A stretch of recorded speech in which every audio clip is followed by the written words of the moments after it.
welcome to Footprints, Toronto TV's newest travel show. I'm your host, Anita. Today we're going to be taking a look at the American state of Louisiana. But before I do that, I'd like to share with you some vacation videos that I took while in Alaska. If you tuned in 2 weeks ago, you'll remember that I did a segment on Alaska, but due to technical difficulties, I was unable to show you the videos. But now, here they are, so you can take a look.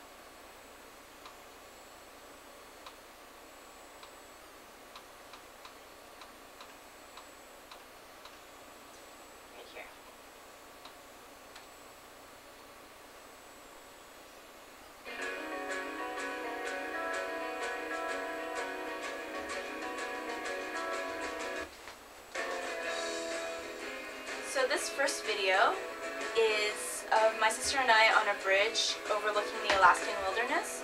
You can see our footsteps, and you'll see that we're looking over the Alaskan wilderness, and there's many forest, underbrush, and actually while we were up there we encountered a bear down below. So you can see the beauty, but we were very high up, as you can see. We're wearing helmets and a lot of professional gear, and we were with professionals leading the way. So this was one of the most exciting experiences that I've ever had, and I highly suggest that you do it when you if you ever embark on a trip to Alaska.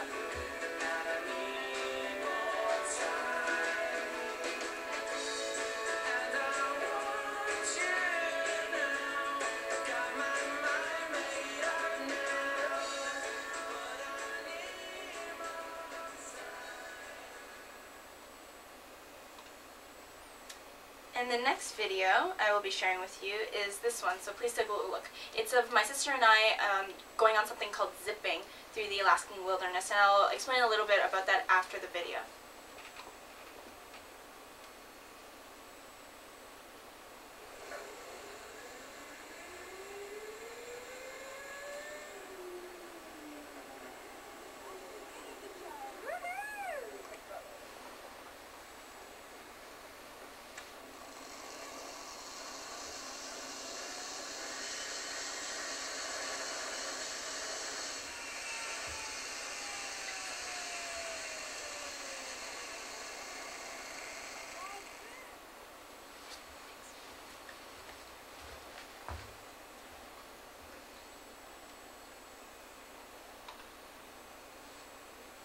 So that was a video of my sister and I zipping. In the first two scenes you see myself zipping forward and then zipping back. So what's occurring there is that we're on this little line, and we're hooked onto it, and we just kind of lift up our feet and we kind of go above hundreds or thousands of feet perhaps above the Alaskan wilderness, and it's actually very beautiful scenic view, so I highly suggest that if you ever get the opportunity to go to Alaska, that you do so. And the last section of that video was kind of, I wanted to provide you, the audience, sort of first person's perspective of how zipping was, which is why I was holding the camera as I was going along. So now, moving on from one U.S. state to another, we're going to take a look at Louisiana. So Louisiana, USA. So first of all, we're going to talk a bit about Louisiana's basics.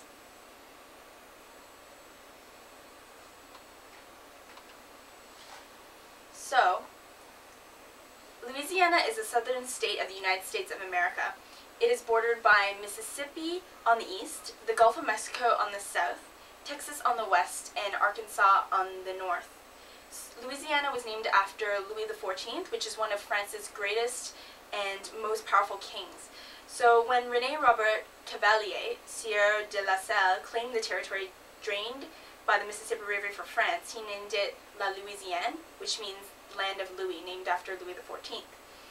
Louisiana's capital is Baton Rouge, and its most populous city is New Orleans. And currently, Louisiana sits at a population of approximately a little over 4 million people. So if you refer back to my PowerPoint and take a look at the map I showed, you can see Texas is on the west, Mississippi is on the east, Arkansas north, and Gulf of Mexico south. And if you look at the star, you'll see that Baton Rouge is the capital, and New Orleans is in big font as it's the most populous city.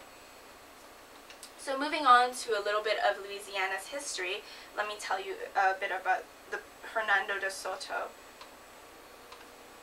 So, Hernando de Soto was one of the many discoverers who embarked to Louisiana. So, Louisiana was initially inhabited by North Americans when European explorers arrived in the 17th century. So, many place names in the state are transliterations of Native American dialects.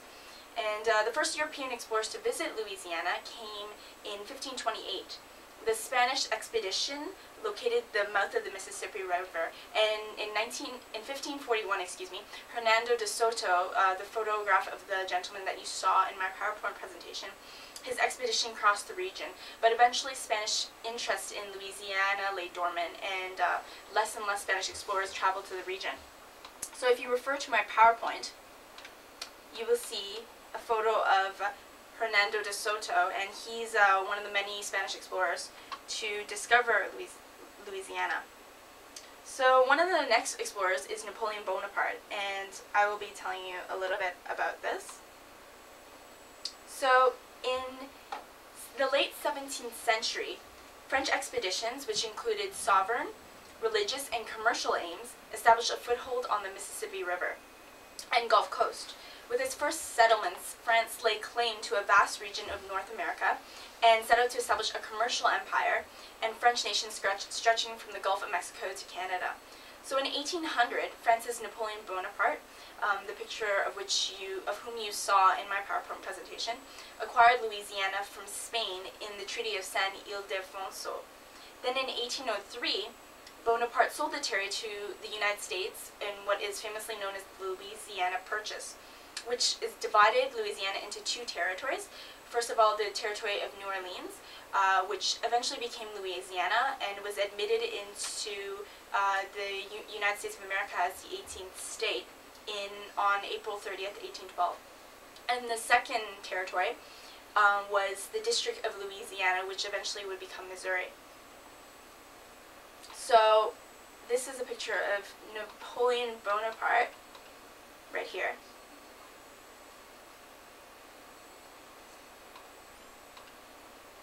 So in the American Civil War, Louisiana seceded from the Union on January 26, 1861, and New Orleans was captured by federal troops on April 25, 1862. Because a large part of the population had Union sympathies, the federal government took the unusual step of designating the areas of Louisiana under federal control as a state within the Union, with its own elected representatives from the U.S. Congress. So if you refer to my PowerPoint presentation, you will see a state flag of Louisiana, and as you can see their state birds, and the slogan is Union, Justice, and Confidence. And this was the flag that Louisiana adopted following their entry into the United States as the 18th state. So moving on, I'll speak a little bit about Louisiana culture and customs. And before I begin, I'd like you to refer to my PowerPoint presentation, and you will see a picture of the French Quarter in New Orleans. And they're basically row houses on Royal Street. The first with front entrance in the English style, and the next two with carriage ports are French, and the entrance is up the alley. So this is one of the many very rustic, beautiful pieces of architecture, very unique to New Orleans, as well as the greater part of Louisiana that I myself experienced in the French Quarter. So, to go further into Louisiana's culture and customs, Louisiana is home to many distinct cultures, most notably the Louisiana Creole people and the French Cajun. The ancestors of the Creoles came to Louisiana before the Louisiana Purchase in 1803 from Western Europe, Germany, France, Spain, and from Senegal, which is West Africa, and settled along the majority of the waterways in the state. The blending of these disparate lifestyles combined and formed a lifestyle called Creole, and continued as the dominant lifestyle until well into the 20th century, when Anglo-American culture began to dominate Louisiana. So the ancestors of the other group of ethnic people that I mentioned are Cajuns, and Cajuns are Acadians, which are essentially French-speaking people, which now reside in Nova Scotia and New Brunswick, which is in Canada, of course. And when the British won the French, and the French won the Indian War, the British forcibly separated families and evicted them because of their long-stated political neutrality. So as a result, most captured Canadians were placed in internment camps in England and as well as various New England colonies. And many of those who escaped the British remained in French Canada, but once freed by England, they scattered about various regions, and most notably, or largely, Louisiana, which is why there's so many Cajuns or Acadians in the region. So until the 1970s, Cajuns were actually considered lower-class citizens, and it was considered a very derogatory term to be considered a Cajun. So, but once flushed with oil and gas riches, Cajun culture, food, and music, and their infectious joie de vivre, basically gained international acclaim in Louisiana, and now Cajun culture is very well respected and very well recognized as a part of Louisiana. So to continue on, I will refer you to Louisiana Arts and Entertainment. So before I get into Louisiana Arts and Entertainment, I'd like to tell you a little bit about it. So probably the single most famous style of music to originate from Louisiana is jazz, but it's also known as Dixieland, and it's more specifically originating from New Orleans. And you can finally find the best type of jazz there is, and it came to being in around 1900. And early blues, ragtime, and marching band music were combined with collective improvisation to create a new style of music, which is known as Dixieland jazz. And the early style was exemplified by bands such as musicians such as Freddie Keppard and Jelly Roll Morton.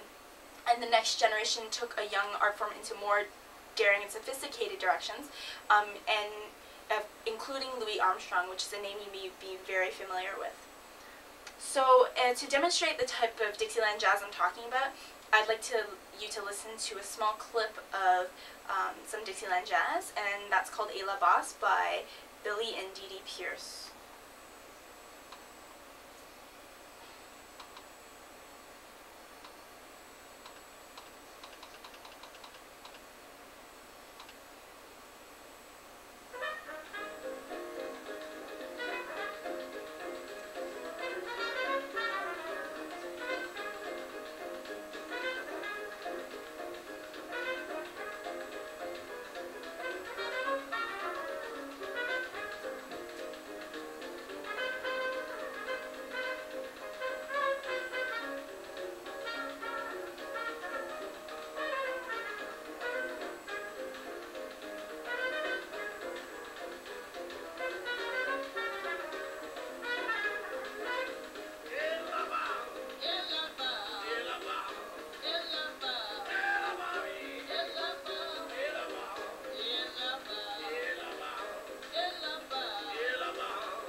So that was a short clip of A La Bosse by Billy and Dee Dee Pierce, and that's basically demonstrates the type of jazz that I'm talking about, Dixieland jazz. And if you noticed, the title of the song A La Bosse is actually derived from French, and you can notice that Billy and Dee Dee were actually speaking French, which is part of the Creole culture in Louisiana.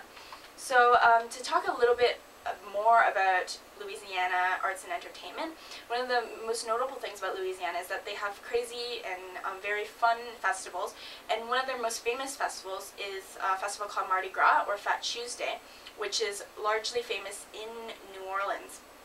And it's one of the most famous carnival celebrations in the world. The New Orleans carnival season, with roots in the Catholic season of Lent, starts on the 12th night, which is January 6th. And the season of parades, balls, and king cake parties begins on that date.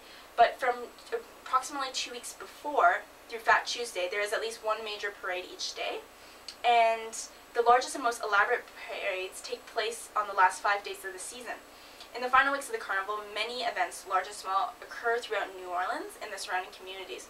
So if you refer to my PowerPoint presentation, I've compiled a brief collage or montage of Mardi Gras events. So just please take a look.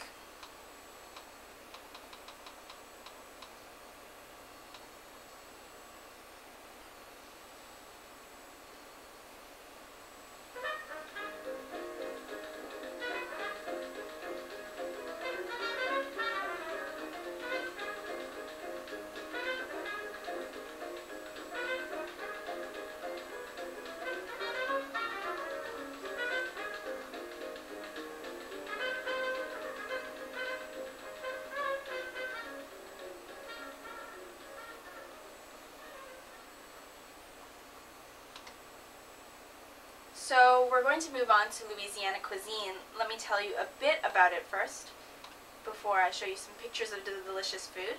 So Louisiana cuisine is most notable by a Creole style, which is a style of cooking originating in Louisiana, of course, but specifically centered on the greater New Orleans area. And that blends French, Spanish, French Caribbean, African, and American influences. And it also bears hallmarks of Italian cuisine as well.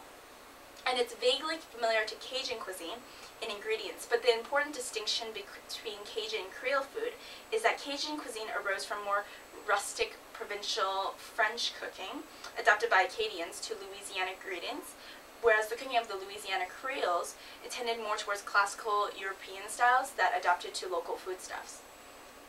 So if you refer to my PowerPoint presentation, you will see a picture of Louisiana cuisine, and if you notice the Creole food, it's made largely of rice, pasta, various seafood. It's very heavy, but also very, very fulfilling, if I say so myself. So I'm going to go a bit more into the cuisine. And I'd like to tell you actually a little bit of the places that I went in Louisiana to eat, or specifically New Orleans. And the first such place is called Acme Oyster House in New Orleans. And it offers marvelous ambiance, fresh seafood from Louisiana, and it's been open since 1910. And if you refer to my PowerPoint, you will see photos of the place I went, Acme Oyster House. And there's two photos, if you refer to my PowerPoint, of Acme Oyster House. The one on the left is an outside shot, and the one on the right is an inside shot of the place. A very cozy place, very friendly people. And they serve various fried foods, po' boy, seafood, just various foods such as that, local foodstuffs. And other such places I went to include the Bubblegum Shrimp Factory, and Bubblegum Shrimp Company, excuse me. And if you're familiar with the movie Forrest Gump, starring Tom Hanks, the restaurant's actually modeled after this particular movie. And if you remember a character named Bubba in the movie, he said he wants to make a Bubblegum Shrimp Company, and in fact they made it in Louisiana or New Orleans. And it features down-home decor reminiscent of Alabama, which is where the movie takes place. And there's also a place that I went to, which I highly suggest you go, is the original Café du Monde. And you might be familiar with various other Café du Mondes around the world, but this one's the original one, and it's also in New Orleans. And it's kind of a traditional take on a cafe, but it serves its most famous type of food, which is called beignets, and it's a type of donut covered in lots of powdered sugar. And it also sells iced coffee as well, which is quite delicious, so I highly suggest you go there. So moving on to one of the most important aspects of my segment today is Louisiana social issues. And before I go into that, I'm going to tell you a little bit about it. So Louisiana is also often affected by tropical cyclones, and is very vulnerable to strikes by major hurricanes, especially the low area in and around the New Orleans area. And the area is also prone to frequent thunderstorms, especially in the summer. And the entire state actually averages 60 thunderstorms per year, which averages more than any other state in the United States, with the exception of Florida. And Louisiana also averages 27 tornadoes annually, and the entire state is vulnerable to a tornado strike. So some notable hurricanes include Hurricane Katrina, which I'm sure you're very familiar with. It was very devastating, and it occurred on August 29th, 2005. It was a Category 3 hurricane at landfall, and it struck and devastated southeastern Louisiana, while damaging levees in New Orleans, flooded the city. And the city was virtually closed until October. And it's estimated that more than 2 million people perished, or were in the Gulf region, were displaced by the hurricane, and more than 1,500 people perished as fatalities in Louisiana alone. But there was a lot of contention and a lot of controversy regarding this particular hurricane, because a lot of people were critical of the local, provincial, and or state and federal governments for not being either fast or efficient enough to save the people there. So I compiled for you a PowerPoint picture slide of Hurricane Katrina, if you refer to my PowerPoint again. So I'm going to start it now, so please take a look.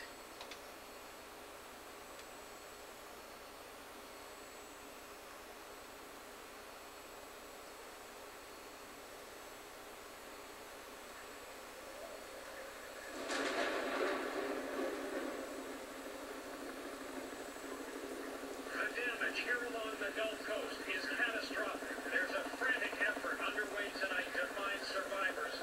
There are an uncounted number of the dead tonight. People are being forced to live like animals. People need to send stuff in here.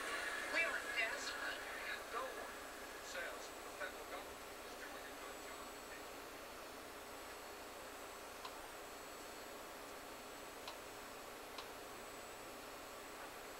So another hurricane, in addition to Hurricane Katrina, that was very devastating was a hurricane called Hurricane Betsy, which struck Louisiana on September 9th, 1965.